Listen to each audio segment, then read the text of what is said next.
Hi YouTube. Today I want to talk about my 1965 Slingerland drum kit with 18-inch bass drum. Now 18-inch bass drum is pretty rare, and I was able to acquire this kit. It was put away in the 70s and it wasn't played for many years, and I just bought it a few years ago.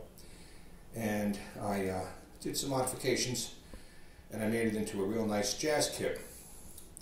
Anyway, what I did was I kind of used Drum Workshop hardware, and I took out the Slingerland original rail and I put in a Drum Workshop rail, and that allows me to have a 13mm L-rod, and it gives me a lot of adjustability.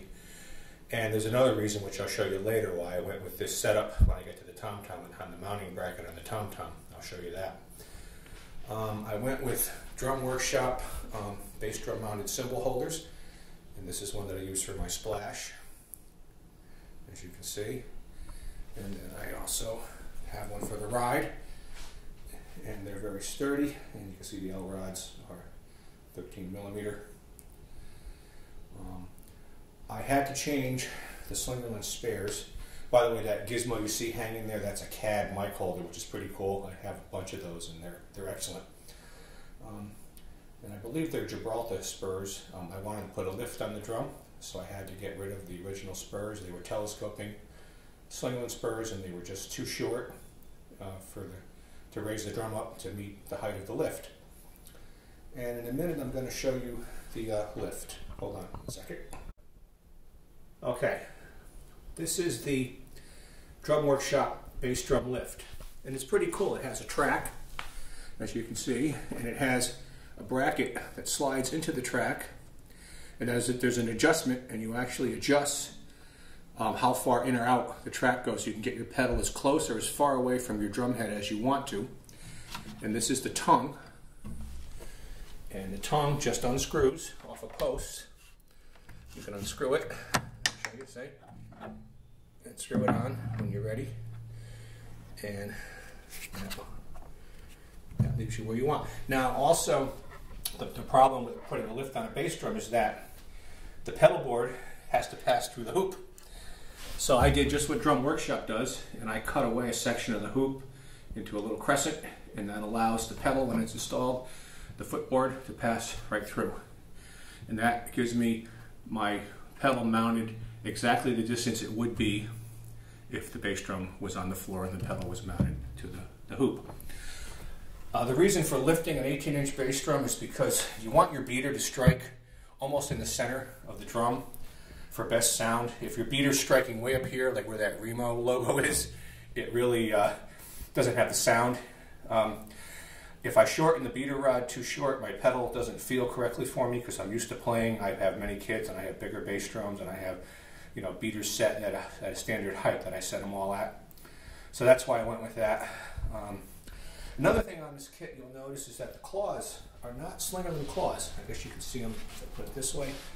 I don't know the real reason for that. What I think was, because I don't think they've ever been changed. I think these claws were put on the kit when it was new, because the original owner's son, who acquired the kit in the early 70s, said he never really did any modifications to the kit.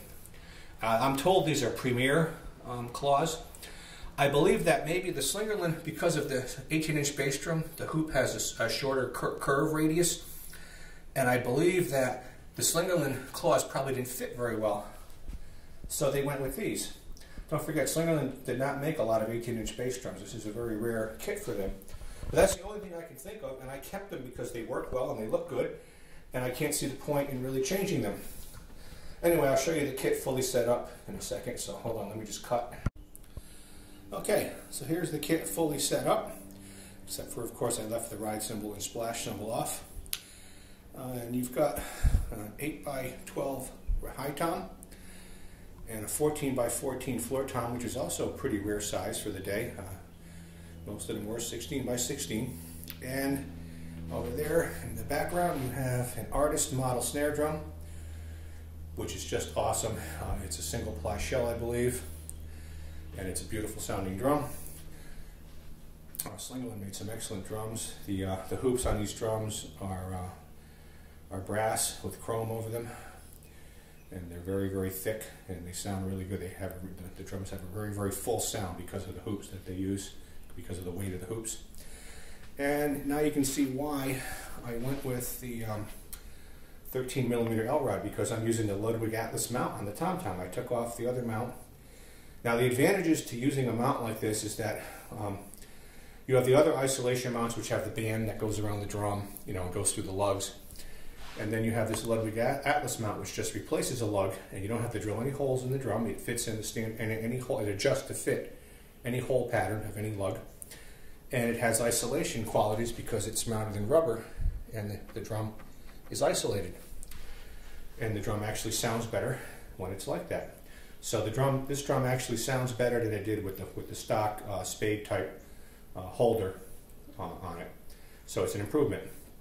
Everything I did was to make it sound better. I kind of basically made a drum workshop jazz kit out of a 65 Slingerland kit. And this is a player. I play this kit. I'm constantly, I have other drums, and I take this kit down for a while, set it back up, take it down. I'm constantly switching them out and playing my various drums because that's what I do.